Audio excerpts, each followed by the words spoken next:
બનાસકાંઠામાં ગત મોડી રાત્રે ડીસામાં વરસાદ પડ્યો। ડીસા માર્કેટયાર્ડમાં અનાજની બોરીઓ પલળી। ડીસા માર્કેટયાર્ડમાં વેપારીઓની બેદરકારી સામે આવી।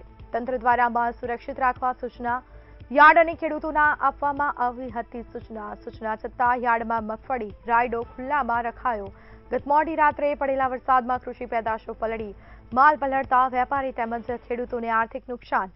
વરસાદની આગાહી છતાં માલ ન ખસેડતા નુકસાન થયું। તો આપણી સાથે સંવાદદાતા પ્રકાશ ત્રિવેદી લાઈવ જોડાઈ ચૂક્યા છે। જી, વરસાદી માહોલ જોવા મળ્યો છે, ખેડૂતોનો પાક પલળ્યો છે, શું વિગતો?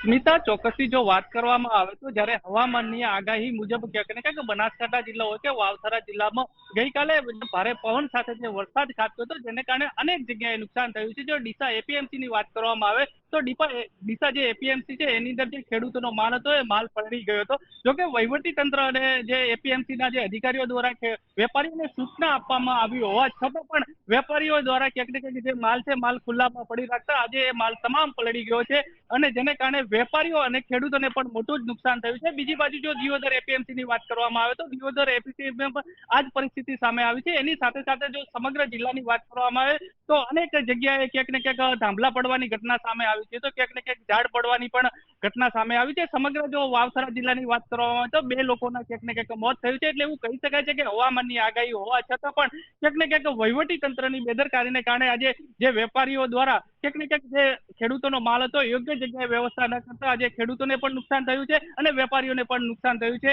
હાલ જે પણ ઘટના સામે આવી રહી છે જેને લઈને હવે લોકો એલર્ટ બની રહ્યા છે, ત્યારે ક્યાંક ને ક્યાંક વહીવટી તંત્રે જો અગાઉથી સૂચના આપી હતી તો આ બાબતને લઈને જે સ્થાનિક વેપારીઓ હોય કે ખેડૂતો એમને એલર્ટ રહેવાની જરૂર હતી। જી સ્મિતા। બિલકુલ, જાણકારી આપવા બદલ આપનો આભાર।